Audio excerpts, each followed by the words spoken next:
So I'm so excited. I have what I would consider a Fort Mac celebrity. Oh gosh, here we go. Highly recommended by the Fort McMurray Girl Gang. Nice, love you, girls. How do you feel about that? I feel Do you know? shocked that people know who I am in Fort McMurray, honestly. Really? Yeah, because I have like a following back home in Newfoundland, and I didn't really think anyone was going to catch on here. But That's so crazy yeah, because yeah, they were like, oh, and by the way, I forgot to say this is Zesty Besty for anybody who doesn't know him. hi. But yeah, when I did tell him this earlier, but you came recommended, and then people were like, oh, I can't wait to watch that. So yeah, you do have a following with the Girl Gang. That's exciting. I don't know about the rest of Fort McMurray, but I'm sure by looking at your TikTok, I think a lot of Fort McMurray follows you. So I think you're good in that area.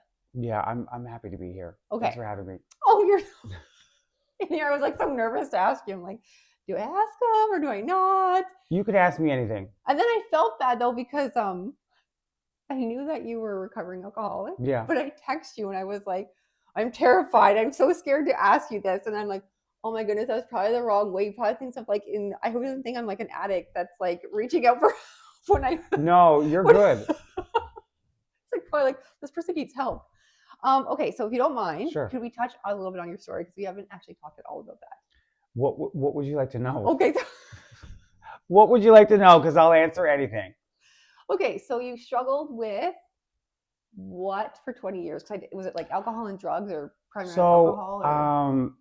I think I just in life in general. I grew up undiagnosed ADHD, Mm-hmm. and I come from a family. I have 5 sisters and 2 brothers, and all of our names start with C, and all of our middle names begin with M. So there's a lot of us, and What?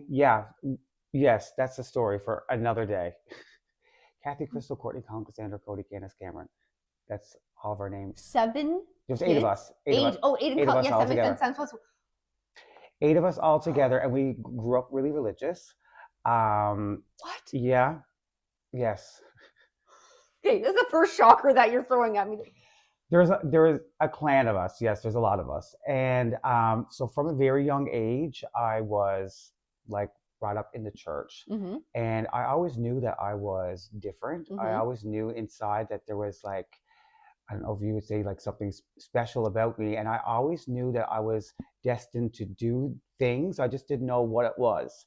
And from that age, I suffered a lot of like physical abuse and Mm-hmm. mental abuse, neglect, and I was bullied a lot by peers from a very young age. So Oh, wait, Beck. I got a little lost in translation there. Abused from physical abuse your from my mom. Okay, I didn't want to assume there, but I was like, are you alluding to your parents or Yeah, the kids at school? Yeah, well, at home and at school. So I had a hard upbringing. That's just like rural Newfoundland for someone who is Pardon? in the closet as a young kid. I didn't even really know I was gay at the time. So if you're any bit different, you're like ostracized for it, basically.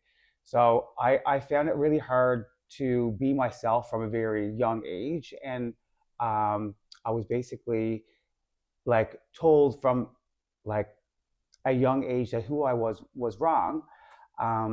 So that really played really hard on my mental health going into my teenage years, and from there I was suicidal from I think maybe 15 or 16, and that is when I was like in survival mode.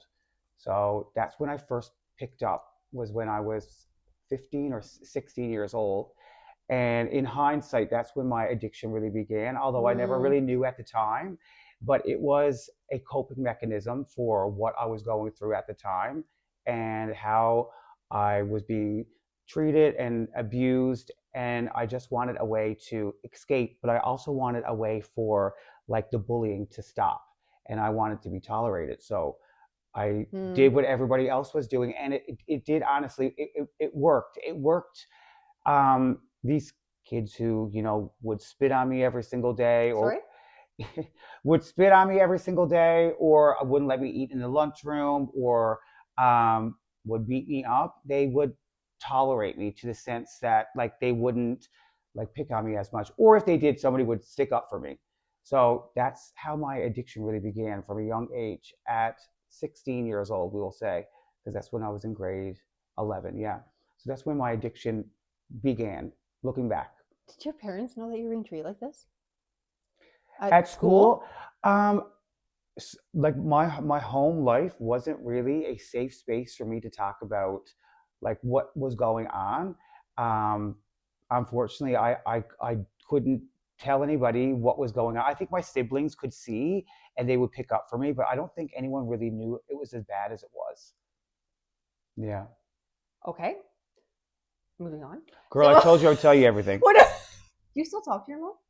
Yeah, me and my mom have a better relationship today, and I uh, don't really hold like any anger towards her because like that version of her no longer exists. You know Mm, what I mean? And yeah. I know that she was just doing the best that she could with the tools she had at the time. And I was a very like complex kid. Mm, I was undiagnosed ADHD, very defiant, mm, very impulsive, and if you told me not to do something, I will go out of my way to do it. That was just me. I mm. was in the um, principal's office, morning, recess, lunch, afternoon. That was me. I was always in trouble. I was a kid who was like a troubled kid. That was me. I guess you're in rural Newfoundland too, so Yeah, and it's nothing against, no, because not even just rural Newfoundland, but sometimes like the smaller towns, like in general, it just. it was really backward thinking. Like this is in the early '90s, But so yeah, so I grew up in PI. And when you say the backward thinking, like it kind of relates to some of the stuff I'd seen going on yeah. For island. me, it's if you didn't wear like a Columbia jacket or a Helly Hansen suit to school, you were treated differently. And I wanted, You lived in a rural neighborhood. yeah, like What did they? like next to the water, Where did they think you were going to get the Helly Hansen and the Colombian jackets? across the Barrens, across the Barrens. That's what we call it. Is that where they want you to go to get your jacket? Well, like that's what is expected of kids, right? At that age, you everyone wears the latest fads, whatever it is at the time, and that's what it was It's in not like that Newfoundland. anymore. You should Ethan's high school. You would have fit in great there. Yeah. They wear their pajamas to school most of the time. Oh yeah. What? We used to wear our pajamas to school too. Okay, well, that was, I was not expecting that, especially about the. I know this is like such an odd thing to be shocked by, but the name brands in the rural community, like where do they? I honestly, I have no idea what. I think my mom. Did you have like a sport check there or something? Like where were these name brand clothes coming from? Oh, I thought I thought you talked about. Then I thought you were saying the names of my brothers and sisters. Mm-mm. The name brand of clothing, Yeah, well, where are you supposed to get them? like at the nearest Upsteins or wherever. Upsteins. What's Remember that? that? No, I don't. What's It's Upsteins? like it's a clothing store. Yeah. Is it still around? I've never heard of it. I don't know. I'm not sure if it is. Okay. Sorry, sometimes people tell stories. I like go to one part of it that has nothing to do with the story at all. I'm like, I'm so intrigued by that. Let's with Yeah, that well, clothing store it's that's like you know nothing how with it the is when story. you're a teenager or a kid. It's like everyone you have to have like right now is the Labubu, I think it is. If you don't have one or you have a fake one, that's the whole thing. So that's how it was as for me as a Mm. kid. Everyone had to have this certain type of jacket or a certain type of suit. And um, my dad was a fisherman. My mom was a stay-at-home mom. So we grew up like we had everything that we needed, but we never really got anything Yeah, I that we was just want. gonna say how they afford that with 8 kids. Yeah, exactly. So you can imagine. But my mom and dad did the best that they could, and I honestly, I'm so grateful for the way that I was raised and the values and morals that were Mm. instilled in me. Yes. Everybody has trauma to some degree. Like there's so we all have trauma. So I am only now at 37 learning to deal with the things that happened to me as a kid. And I think I was just a lifetime of running from myself and my own pain because I truly didn't accept myself. So Mm. that's what it all really comes down to. And that's what really the root of my addiction was is that I was never worthy or I was never Mm. enough and I never felt accepted. And that all boils down to how I was conditioned as a kid, the environment I grew up in, at school, how I was treated. And I looked for validation in other people's words. Mm. But I truly couldn't find happiness in myself until I could really love myself. So, if you don't mind me asking, and again, I am always open to editing things out. When did you come out and be like, okay, guys, I'm gay. I think I was about 19, and that's pretty late. Yeah. 19 is pretty Yeah. late, and I'm sure people knew I was gay when I was like fucking 4 years old or 5 years old dressing up in my sister's clothes. Oh, did you? Yeah, But you know what? That's okay. kids do that Yeah, regardless of I was being gonna say, gay or yeah, not. that So, doesn't matter. yeah, don't. Your son's not No, gay, yeah. or maybe he is. I have no idea. We're not here to judge. We aren't judging, We're okay? not- We look, but we don't judge. So I feel that maybe 19 was the age when I called my sister, and I told my sister at the time, and Oh. I think my sister called my other sister, and Oh then through gosh. that, like, my mom was called, and um, sorry, mom, if you, I don't think my mom will watch this, but she did. Yeah, my mom didn't speak to me for a full year after I came out. I don't want to laugh. I'm sorry that I don't want to laugh at your trauma. I'm so sorry that. No, it's okay. What? It's completely fine. But 19 So is, she just stopped. Like, sorry, she well, just stopped talking to you, yeah, because, and you hadn't even told her, and she's just like, well, I I think can't. she found out from my sister, and we didn't have any conversation about it. I remember being like living with my sister, and my mom came in at one point. This was like months after she had found out, and I remember her just like peeking her head around the corner and saying, you know, you'll always be my baby boy. And I remember getting emotional, and we still didn't talk for a while, but we did end up talking like later on. And I know this is putting my mom in a really bad light, but I love you, mom, if you're ever watching. Um, you know, she has come such a long way from her own thoughts and beliefs. And I think, honestly, that has a lot to do with religion in general. Mm-hmm. And I'm not a religious person, I'm very spiritual. And we won't get into the talk about religion and politics and how I really fucking feel about all Oh no, that. that's like the one thing I'm like, oh, can't do. And We I won't be sometimes have doing to that tone. today. You have to tone people down sometimes before they come like this. Yeah, You I can know? get super motherfucking passionate. Yeah, Okay? that. So we won't do that. We won't do that. But yeah, I know for sure my mom has come leaps and bounds. Like, she's so happy that I have a boyfriend. She would be happy if we got married and had kids. Like, that's the type of chick. She's made a full, huge 360. Oh. Yeah, and she's so loving with everything that I do. And I'm so happy that she gets to have this version of me opposed to the version that existed for a very long time that was very scary and sad. But even after you came out, you were still struggling with addiction. I struggled with addiction from the age of 16 until 36. So 20 years. Oh, so you're okay. I actually didn't know that because so you're pretty like new. Like you're only a year sober. Yeah. Because he's 37, guys. 37. No, okay. 37. Yeah, I got sober. My sober date is June 18th, 2024. My dad relapsed in May of this year. Oh, my dad passed away. Sorry. Did I say relapse? Yeah. I'm like, oh, he's an addict too. Okay, let's you get could edit that out. Well, my dad wasn't. He was an alcoholic, but my dad. I'm yeah. sorry to hear. That's too bad. Relapsed and he passed away. my dad passed away in May, and I relapsed shortly. Oh well, I guess so. Yeah, it's just, for me, it was a trigger, and it was like painful, and I was angry, all these feelings. Yes. So that's how I treated anything. Yeah. So I was almost a year sober, and it's like something like that happened. But if anything, okay. If anything, it was a blessing in disguise. I always thought it was a blessing in disguise. That's what I always thought this saying was, a blessing in disguise. It was a blessing in disguise. It could be a blessing in disguise. Blessing in disguise. It was a blessing in disguise because I reached out to a therapist when I got back to Fort McMurray, and it really helped me change the way that I think, and to really recognize that we are not our thoughts. And to recognize what a distorted thought is, what is reality, and man, do we ever lie to ourselves? And do we like, I believe all these things. I'm like, I'm 2 a.m. in the morning, like having a full-on fight with somebody that's not even happening yet. I'm mad at somebody and they didn't even do anything. And I'm like, hey, I got to stop motherfucking daydreaming. You know what I mean, though? It's true. It's like, we are not our thoughts.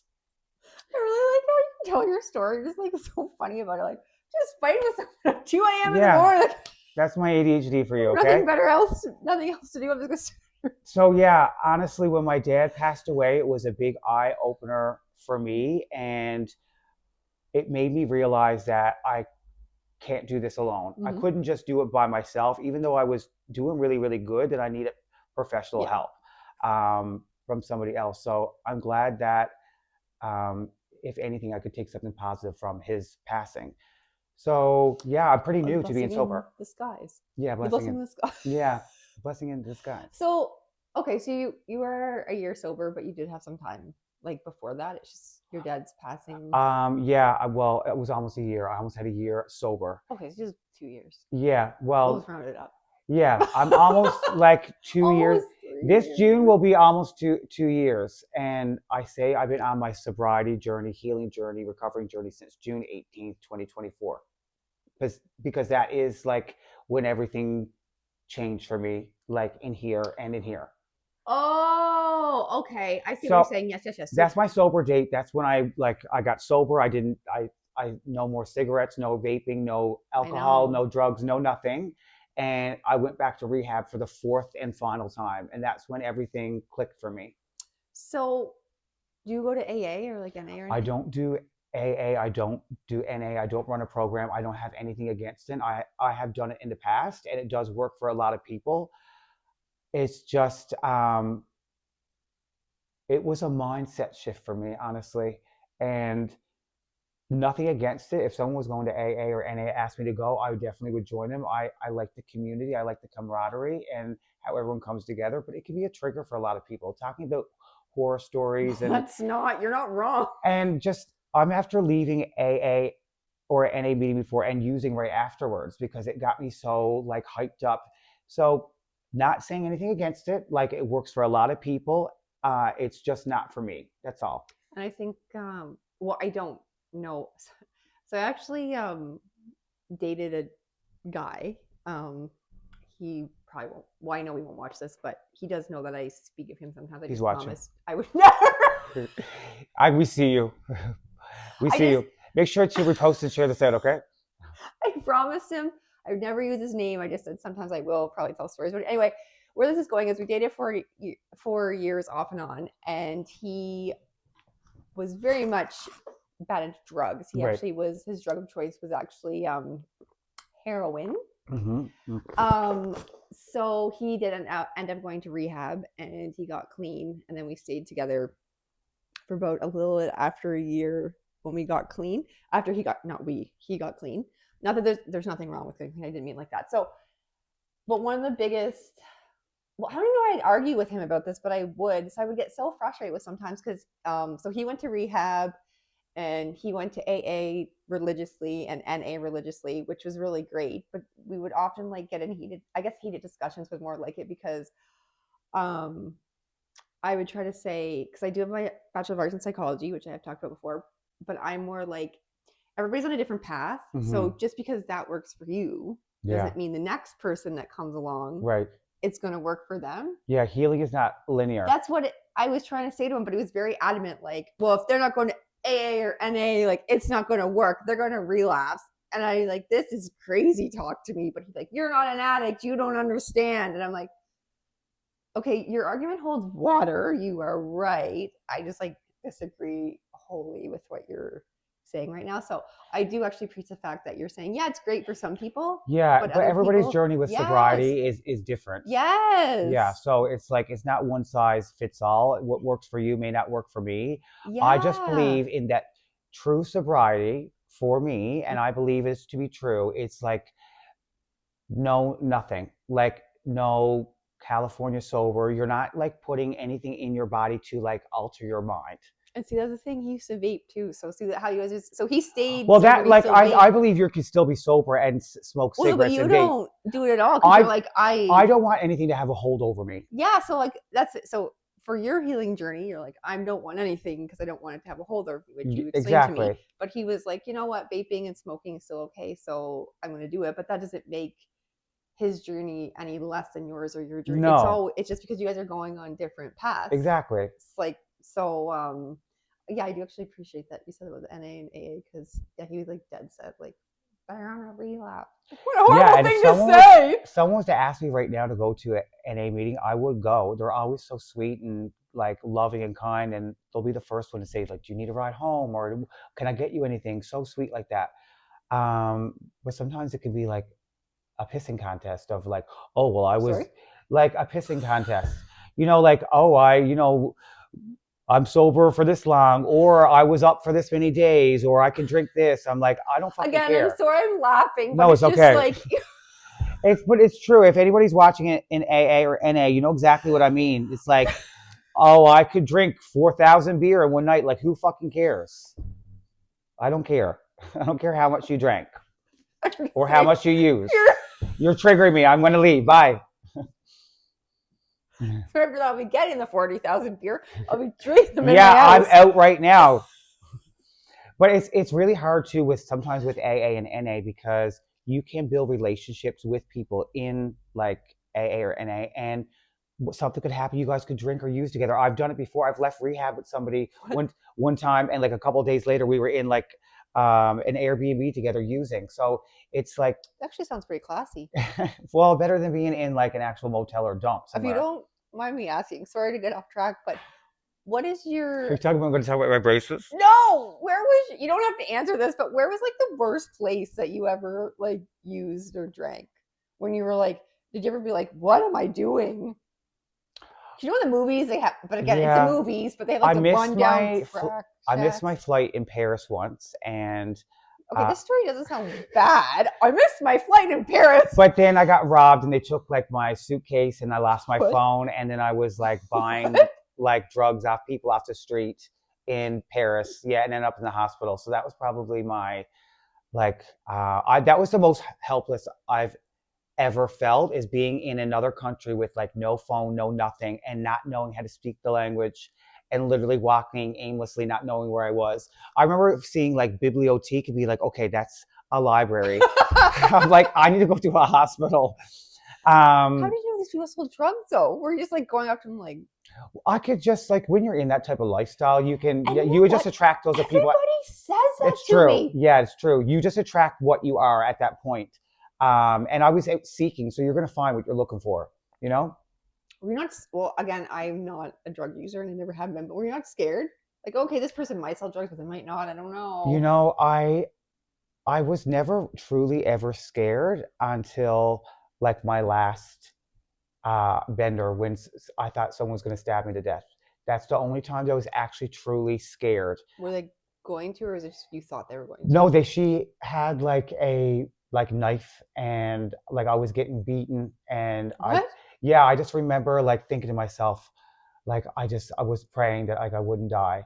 And there was another person that was there. This was the last bender that I was on right before I came to Fort McMurray last year, and this bender had lasted like 3.5 months. And like my benders usually would last for like a week, maybe 2 weeks.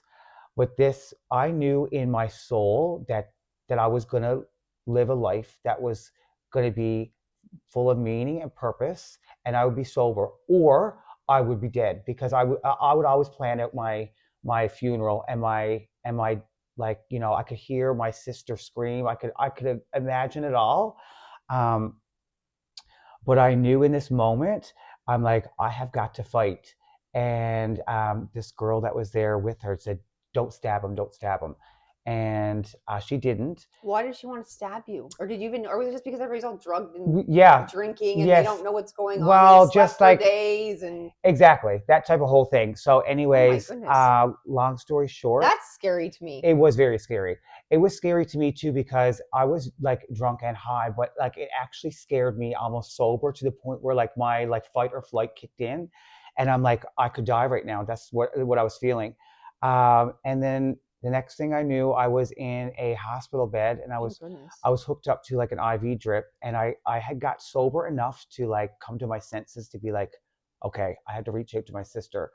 And I was ignoring her for a long time, and she was Mm, like, she knew where I was, and she was trying to reach out to me. I just didn't want to listen to her or talk to her, because I mhm. knew that if I heard her voice, it would trigger something in me. And I'm like, I just wanted to milk this bender for what it was worth.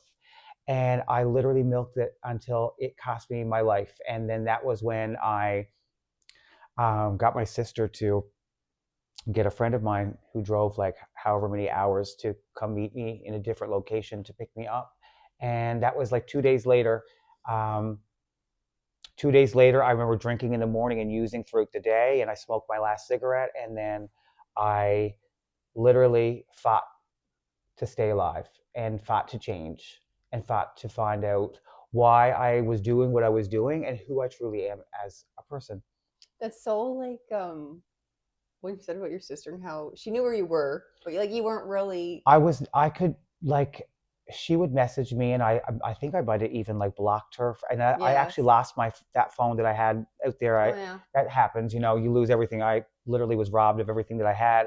Well, she was trying to get through to me through somebody else's phone. And every time that she would say, it's your sister, I would just put out my hand and she would, you know how people are like when they're in addiction, you will make up excuses or lies for anybody. So yeah, I knew that when I was going to get sober that I was going to like put in the work. And I was running from my own pain for so long and I was running from myself for so long. I didn't want to feel anything. It's like no one likes to feel angry. Nobody likes to feel upset or disappointed or discouraged or regret. No, you're Nobody right. likes these feelings. So I had been running that from it for so long. Um, but then I wanted to make sure that if I was going to live a life of sobriety and be sober, that I was going to, just like I was going to be the best at being like an alcoholic or an addict, I'm going to be the best at being me. So I actually really love that. yeah, so I'm like, you know what? Every single day I get up, I'm not perfect. There's a lot of things I can change. If anything, I try to be a better like friend and brother and uncle. I try to do what I can to be the best me that I can be. Um, so did you actually, when you say like you strive, was it actually a thought in your head that like I'm gonna be the best alcoholic and the best drug addict, or was it just like something you did because you like to strive for that kind of thing? I think at the time when I was a teenager, I wanted to find a place of acceptance and identity. Mm-hmm. So it really like stripped me from like everything that I really loved and enjoyed doing, which is like drawing, acting, singing, and Oh, you all like the, the arts. all the arts, anything artsy. I love to do that. But I knew that if I was going to like be accepted by these people, I needed to do it better than them. And I'm like I said, I'm 0 or 100. I'm all or nothing. That's me. It's like I give it my all or I don't do it at all. So that was always me in my addiction as well. It's like I would be up for like literally days at a time. Oh, or people would be like, "Let's go out," and you'd be like, "Yeah, let's go No, I out." would say to them, I'm not going out with you. Like you want to go out with me? And they're like, no, yeah. I was like, you don't want to go out with me? Really? Yeah, because I would not come home. And they're like, oh, you don't like, they wouldn't believe me. So I remember going out with people to have a couple drinks and they would go home and then it would be 3 days later they would see me and I'd be like, hi, I'm still here, I'm still awake. What? Yeah, this is a couple drinks. People don't get it when you're anybody who's an alcoholic or recovering addict or whatever, you will understand it's true. That's how it is, like 0 or 100. So there's never like, the saying is so true.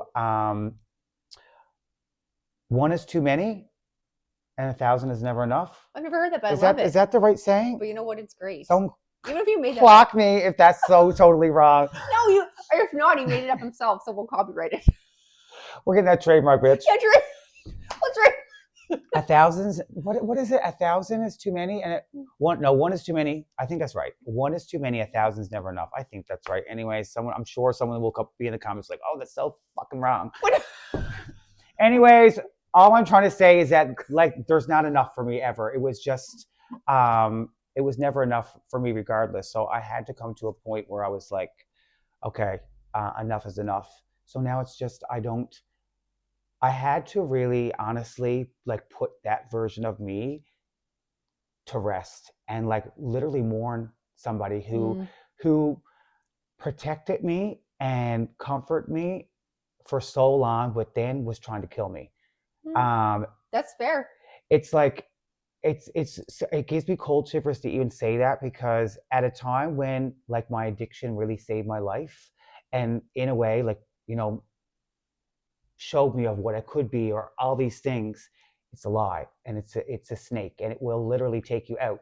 So that's what my addiction did for years. And even when I was sober, your addiction will speak through you. So you Mm. get to a point where you're like a couple months, and then you're like, oh yeah, I definitely deserve to have like a treat. It's a lie, because you don't deserve what? For what reason? To have like a couple drinks so you can go ruin your relationship, lose your job, do all these things. And but I'm like, I can do whatever I want. I'm an adult. I'm a big boy. I can do this. I can do that. And there is power in saying no, because Yes. I was always told like no, no, no as a kid. Couldn't do this, couldn't do that, because I was so sheltered. So I'm like, yes, yes, yes, yes, yes. I'm going to do whatever I want. Mm. But now as an adult, I love saying no, and I find power in saying no, even with people. I'm like, you know what? That just doesn't work for me. Like, nope, I'm not going to do that. Or even I will like block certain people or not. Oh, you do? Yeah, I Too will. scared to do that. Yeah, no, I will block certain people or not engage with people if they don't align with like who I am or what I'm trying to become. If you don't add any value to my life and I can't add any value to yours, then I feel like I've wasted a lot of time in my life Mm-hmm. Mm. already. Mm. And now I try to think of it as, at least if I can turn my own trauma into like triumph and turn my pain into purpose and help Oh. somebody else who's struggling or don't feel seen or don't feel accepted, I can use my own experience through life and help somebody else, then it's all worth it for me. Oh, I actually love that. Yeah, I love how you like are so in tune with yourself. It's I try. no, you are, and I feel like you're very emotionally mature. And to say that, well, it's almost been 2 years, but you've only been sober for 2 years. Because sometimes I feel people, but again, I don't know. This could just be a generalization. Sometimes I feel people like in addiction sometimes too, depending on how much work they do, though, also as well when they get sober. Sometimes I feel like they're kind of stuck at where they started getting addicted or just like stuck somewhere in their. I try not to let my addiction define me, just like I don't let my sexuality define me, my sexual orientation. It's like I don't ever want to feel like I'm stuck in a box, Mm. because you put labels on something is Mm. like then you have like limitations. I don't The sky's the limit for me, for you, for whoever. It's like I don't want to just be known as, oh, he's a recovering addict, or oh, he's a flaming homo on TikTok. It's like Who said? well, that's just me saying that. What? But you know what I mean? It's like I'm so much more than just like my past. Yes. Okay. Like I'm so much more than these things that like make up who I am. I'm so many different things. We're multifaceted human beings. Yes. No, I do agree because sometimes you don't mean to, but you kind of get.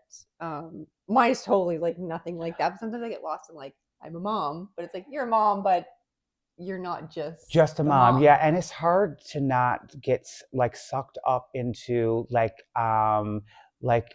that identity. I even talk about it on my own. Like I attract a lot of like middle-aged women. I love you, Gen X, and Of millennials. course. But like my target audience is like women. But like lately, it's been a lot of like straight males as well. I think it's because people see me being happy and they see me living like life authentically, Yes. and they're like, I've had like men write me and say that I'm an inspiration to them because they just want to be happy, and whatever that looks like for them. It's okay to like watch somebody who's gay and not be attracted to them but be happy for them. But But that's but that's just men in general, unless you're really secure with who you are. Like you get men who is like comfortable with themselves and they have no problem like watching like me or whoever else, but then that's just society for you. It's like you enjoy watching me, but then your wife catches you or a friend sees you at work. It's like, oh, you must be gay because you're watching it. You know what I mean? That's true. no, but you know what? That is No, so true, especially in Alberta. you were, but we. It's true. It's true. Conservative fucks over here. Or liberal Nancy's. However you want to view it. I'm not telling you what I am. You can edit that out. She's like, I'm keeping that in, bitch. I'm more in the middle, okay? No, no. I'm a moderate. I'm from the States. But no, that is like so true. Like how some people are like that when they're just like would see like you like their husband watching you, or like their friend. Like if another guy sees their Yeah. male friend Yeah, watching, it's like, oh, it's like you watch him too, or it's like, you know what I mean? and they're like, "Are you gay?" Like, no, no, I'm not at all. But it's like I don't know why you're defending yourself because you're not. You're just like Yeah. what is going on? Like So people like this. I have been like connecting with a lot more men lately, which is great. But I think we were just touching on like women in general because I wanted to say to you about the whole mom thing. I have a lot of moms and single moms and moms with kids, and I have sisters who obviously have families, and I see, um, I can't say I see like maybe like where there was once, I know this is going to sound really bad, but where there was once like a lot of like zest and being vibrant for life, it's like being a mom is hard. Like they consume your whole like not that I know, but it's like it takes up a lot of your time. So it's like you're raising like say 3 or 4 kids. It is your life. So it Or consumes you. 8. Yeah, it consumes you. So it's hard to not make it your identity. Anyways, I'm no one to be talking about women. I am a man. Okay. Or if you're, some people ask me all the time, they're like, what are your pronouns? My pronouns are you're blocked. Fuck right off. Stop asking me, what do I look like? Why would someone ask you I that? always get that in my live, on my TikTok. They're like, so what are your pronouns? I'm like, you're done. Girl, you're blocked. That's Because, the question they choose to ask you. yeah, just like, so what are your pronouns? I'm like, my pronouns are you're blocked. Bye bye. That really pisses me off. What do I look like to you? A lampshade? I am a guy with a mustache. Like, this should be your first fucking clue. This furry caterpillar that sits on Yeah, my but lip. some people like they and them, or I don't know. And it's a thing too now. Like people put in their emails, and I'm like, I don't care. Like they put their name, and it's like, geez, that's Listen, weird. And yeah, I'm like, I I know. don't. I think like But maybe it's so when you write them back, you address them. I don't really know, but I'm like, I don't care. Like, non-binary is for them, they, and I am a part of the LGBTQ for all you and people who are watching. maybe that's why they ask you to, because they're Yeah, just making like a it's general just assumption. You know what I mean? yeah, I guess so. But I can understand why you're like, It's just are really you? annoying for me because I am obviously gay, but I'm not really active in like any community. I would be, but it's very what's the word? Pretentious in the gay. Like it is it for me, and it's like I feel judged a lot of the time, and I don't feel that way with women. Really? Yeah, it's like, oh, you got to have the best car or look this certain type of way or have the best clothes, and I don't feel any pressure when it comes to being on camera with a group of women because they've always protected me. Like my whole entire life, I have 5 sisters. I've had so many women who have saved my life in so many different types of ways. So I've been really lucky that I don't even have a gay following. I can literally count on my hand of how many like guys that are in my chat that are gay guys. And I feel like I connected with the right ones who want to be around me. I see other creators that are, big influencers that also go live, and I see what they say and how they act and what they do, and I'm like, I don't want any part of that. I think maybe too. You and these, I don't know. What I think is you guys are like telling two different stories. Because like how you said, you don't want to be defined as I'm homosexual. Yeah. Sometimes I think like again, you don't mean to, but I think sometimes people get lost again in that identity thing. So it's like Yeah. I'm an homosexual, but it's like I'm straight. Okay, like Well, yeah, what? no, it's like I'm so many different things besides just That's what I being mean. gay. You know what I mean? And I don't know like if you're a huge advocate for their community. Well, obviously, probably you are, but I don't know if you're like Well, there's nothing really around here in walking down the road with a flag. Well, they've got the crosswalk. yeah, I've never honestly been to a pride parade, but also I was always in active addiction, so I couldn't make it to one. I was probably in like a cupboard somewhere or in the woods. So like I was I was never like mentally well enough to even go to one, to be honest. I would definitely attend a pride parade if someone invited me to go, for sure. It's just I don't really have a lot of gay friends. Oh, really? Yeah, well, I don't have any friends. I have I have not in real life. I have a lot of friends online. All my friends live in this screen. That's the truth. I have my sister. I have a couple friends that are back home in Newfoundland, but not for the most part. My circle is so small because I try very much to be cautious of who I let in my life now. No, that's 100%. I understand. I can understand, especially when you're. A year is a long time to be sober, but in the span of a lifetime, it's I've just relapsed so many different times, and yeah. I protect my sobriety with my life, and I feel like I really value friendship now and being a friend, and I want to be the best friend. I was never a good friend in the past. I could never be one. Oh no. So now I want to Unless I'm be. calling you a bad friend, but just from the experience that I had with addicts, like no, they don't have the capability to do Well, it. no, and I lived a life of like deceit and manipulation and abuse and like my whole entire life. And now in sobriety, it's like I don't want any part of that. I can, if Mm. anything, it's given me like discernment, and I can clock it in other people really well, which has helped me. Really? Yeah, it's helped me a lot, especially on like the platform that I'm on TikTok, because you make friends with other creators, but you get to realize really quick who is there to actually be your friend and who is there to Mm. like climb the ladder and like Actually, yeah, that would be a hard one. I think because I would suck at that. I'd be you like, don't everybody really wants to be my friend. yeah, you don't really know who's genuine. You don't really know who's using you, and I'm really naive a lot of the time. Mm. So I give people like the benefit of the doubt. But then it's like if you watch people like that are not just engaging with you, watch how they interact with other people. I'm like, man, it's like I don't want to be a part of that. So I'm just gonna keep Oh, they're doing just trying to climb the well. TikTok ladder. Well, yeah, and like kick you on the way up, and you know what I mean. It's And they're like chat no, GPTing. How do I get more followers? And they're like, go and interact here and there. And yeah, it's social media. It's another completely different game. It's wild out there. I love how you adapted to it, and Yeah, you're like a little bit older because this guy I worked I don't with. think I would have ever been able to. Well, I don't think I've ever would be able to do what I'm doing now in active addiction because I wouldn't be able to talk to the camera long enough. I would have Uh, lost the phone somewhere. You know what I mean? It's like I would have been on, and then somebody would have stole it from me. I would So have been. I was so naive when I was dating that guy I told you about, but I'm not joking you. Every second month, oh, I lost my phone. I would Lost it. lose. He sold his phone, but I don't. I'd be like, how is this possible? Like, It's possible. Do you know I have the same wallet now for like over a year, and I would lose my wallet like every so often. oh yeah. Phone like every other month, I was getting a new Did you phone. ever sell it? Your phone?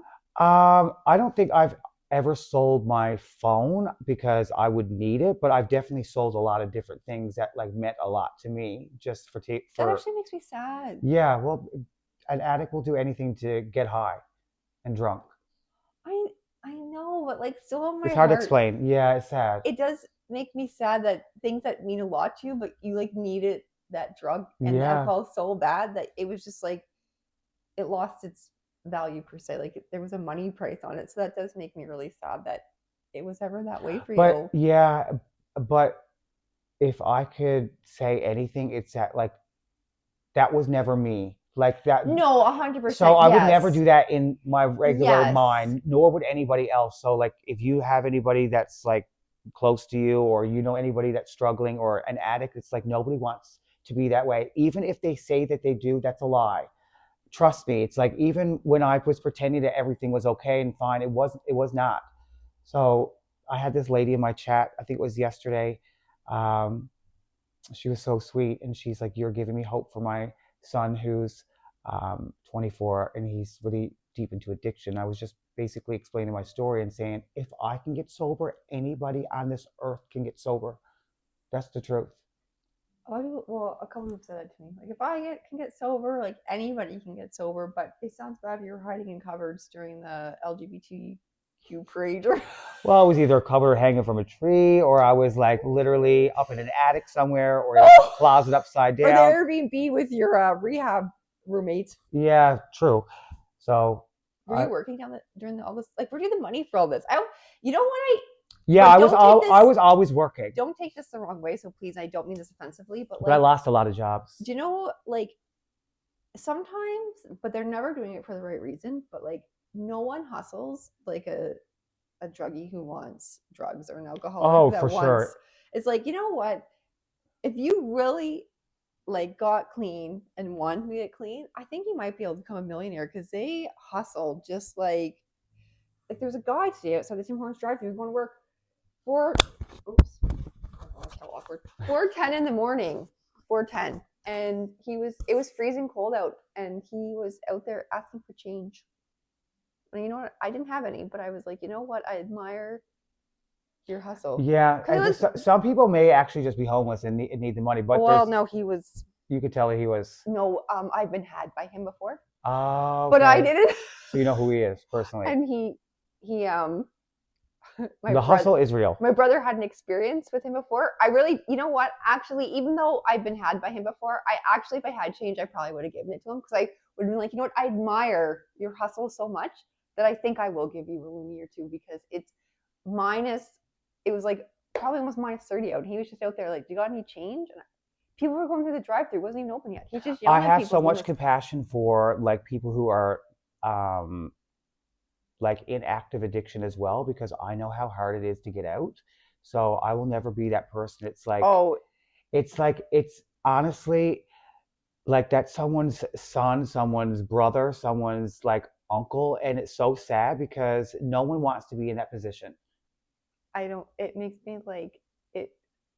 Like yes, it breaks my heart Yeah. because again, um, we were very off and on, but there was one time like that guy was dating. We weren't on at this time, but anyway, I met up with him in Edmonton, and it was like one of his lower points, and like I just like looked down, and I was just sad, but not the sad. It wasn't sad because we weren't dating, but it It's was called compassion. yes, it was because this person is a human being and his life was in shambles. Like he'll tell you now his life is in shambles, but like, well, I'm sure you've seen it before. I don't even really have to describe it, but just like there's no look in his eyes. There's Yeah. no. It was like it was, and he was skin and bones, and it was Literally just like a shell of yourself. yes. And all he kept talking about was going to Popeyes.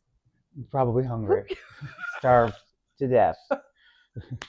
But then by the time I gave him a drive back to Fort McMurray, but by the time when we got in the vehicle, he just like passed out like this. So there was no Popeyes. I would have fed him though, like 100. Well, at that point, I probably would have bought a house for him if I thought it was gonna help him in any way. But like we kind of talked about, you have to come to your own.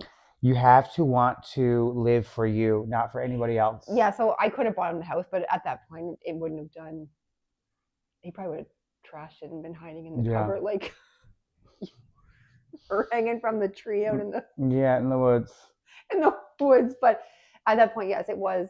I do think that sometimes too when people talk about addicts, like these are people's kids, and like just I think too because I have a son, and it's like if he ever grew up like that, I don't even know if I could get out of bed. I would be heartbroken. Eventually, I would like to have my own foundation, and I lost a friend a couple years ago, and I wrote a letter to her right after she passed. I told her that her death would never be in vain, so I would make a foundation called the Julie Foundation. Yeah, and I want to help people from where I'm, like wherever I am, but I wanted to make a place in Newfoundland because that's where I'm from originally, and have like I guess like a rehab, but also like a rehabilitation center. And I find that it's that really crucial time once you get sober, like you get like a month in or whatever it may be, and then they just put you back out into the world, throw you to the wolves, and basically that's what they do. And that time I find for me is just when you get used to like yourself, and it's like a really crucial time for like people in sobriety.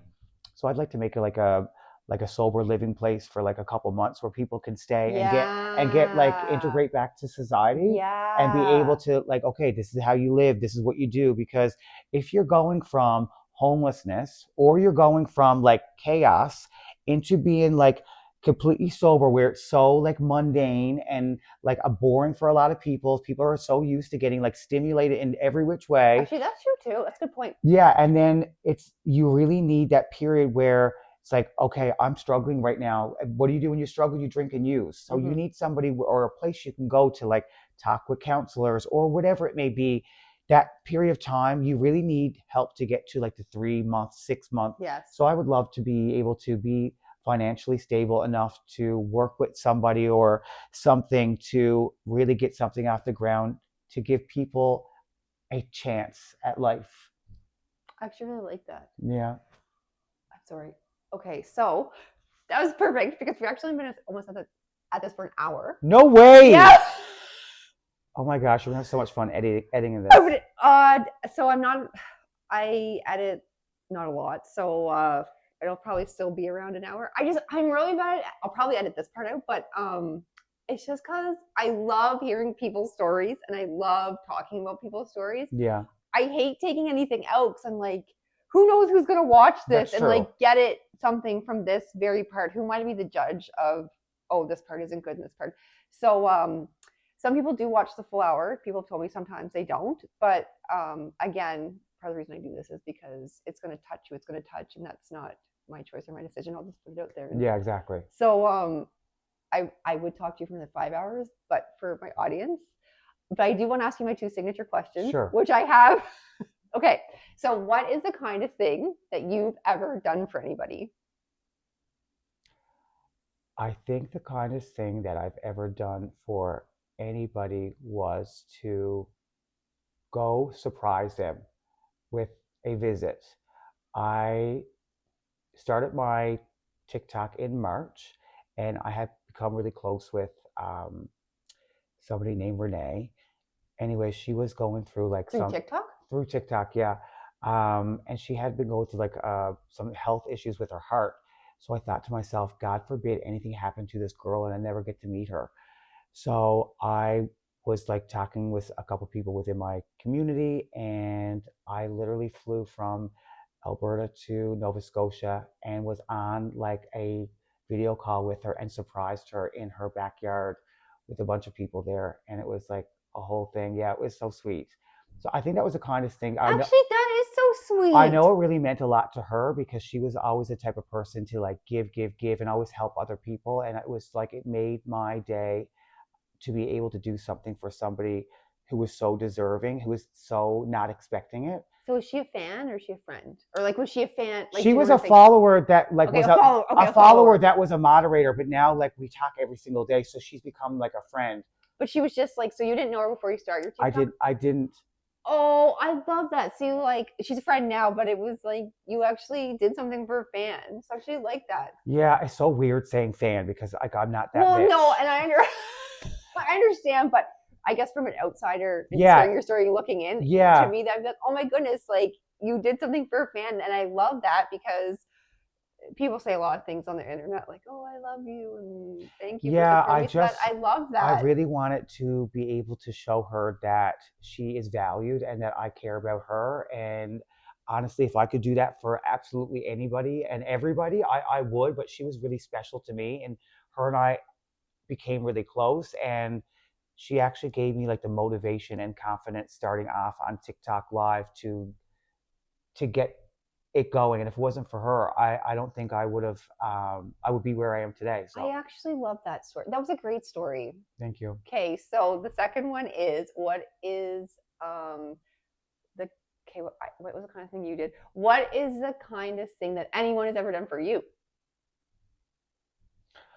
The I'm sure there is countless thousands and thousands of like very kind things people have done for me.